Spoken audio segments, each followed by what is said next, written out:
عشاء کے ساتھ پڑھ لیں، وطر پڑھتے، تہجد پڑھتے، فجر پڑھتے، اشراق پڑھتے، چاشت پڑھتے، پھر مغرب کی نماز کے بعد 6 رکعت اوابین پڑھتے، پھر رات کو صلاۃ اللیل پڑھتے۔ سیدہ عائشہ صدیقہ کہتی ہیں زمانہ سو جاتا اور میرے رسول مصلی بچھا کے کھڑے ہو جاتے۔ او یار، کھیتی باڑی کر کے نہیں، محنت مزدوری کر کے نہیں۔ جناب عائشہ کہتی ہے میں یہ بھی دیکھتی کہ حضور ایک آیت شروع کرتے تو ساری رات اسی کو پڑھتے، اور میری نظر جاتی تو قدم مبارک پہ ورم آ جاتا۔ یار نماز پڑھ کے، اتنی مشقت کر کے، اتنی جد و جہد کر کے ورم آ گیا، یا رسول اللہ اتنی محنت کیوں کرتے ہو؟ فرمایا افلا اکون عبدا شکورا، کیا میں اپنے رب کا شکر گزار بندہ نہ بنوں؟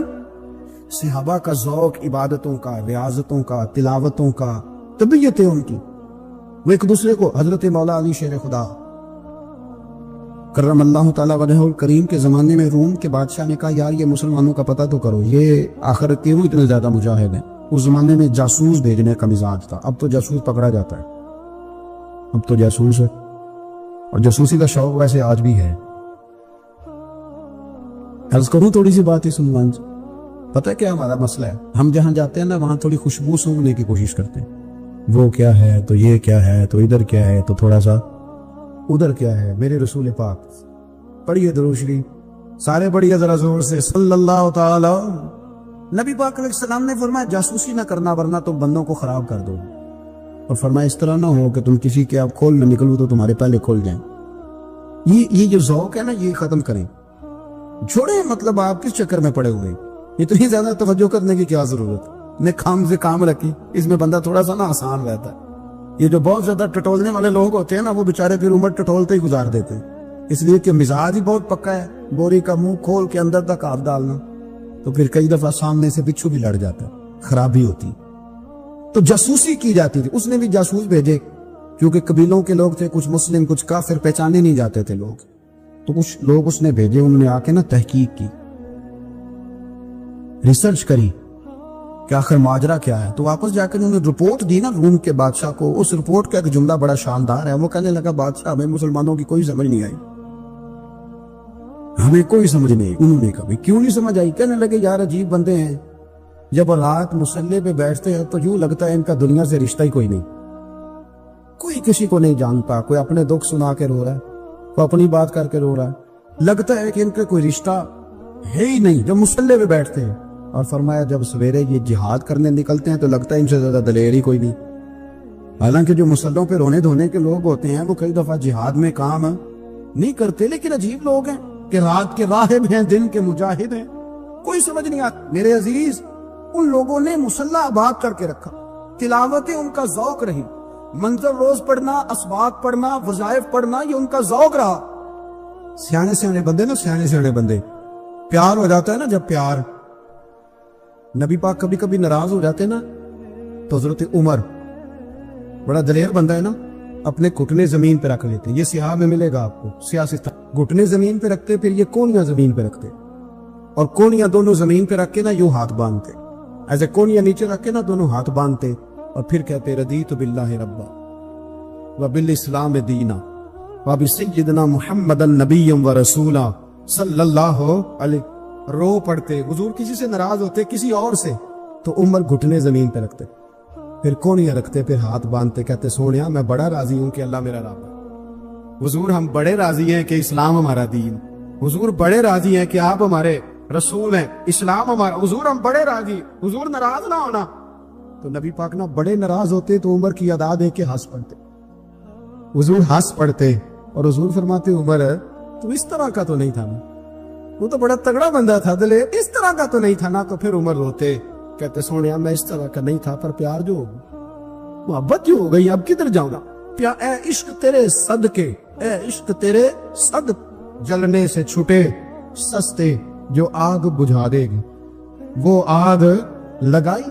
لیکن نا سیانے بندے، حضرت عبد الرحمن ابن عوف سیانے بندے، ایک خاتون نبی پاک صلی اللہ علیہ وسلم کی بارگاہ میں حاضر ہوئی، کہنے لگی حضور میں جب بھی آتی ہوں نا یہی کرتا پہنا ہوتا ہے، اگر اجازت دیں تو ایک نیا نہ بنوا کے لاؤں، ایک نیا، بات محبت کی ہو رہی ہے نا تو مجھے کر لینے دے، مجھے پتا ہے آپ نے شک نہیں کرنا میرے اوپر۔ وہ نا کوئی مرید کسی پیر کو نذرانہ دے رہا ہوتا ہے نا، خیر آج کل تو مرید بڑے سیانے ہیں، سارے کام سوچ سمجھ کے کرتے ہیں، میں نے کہا تھا شک نہ کرنا، لیکن اگر کبھی کوئی مرید کوئی تحفہ کوئی جوڑا کوئی چیز پیش کرنا ہو نا تو سائڈ تے کھلوتا بندہ ہے ویکھنا یہ نہ کی کام شروع کیتا ہے میں کہ تو اس شعبے دے نہیں تینوں پتہ ہی نہیں.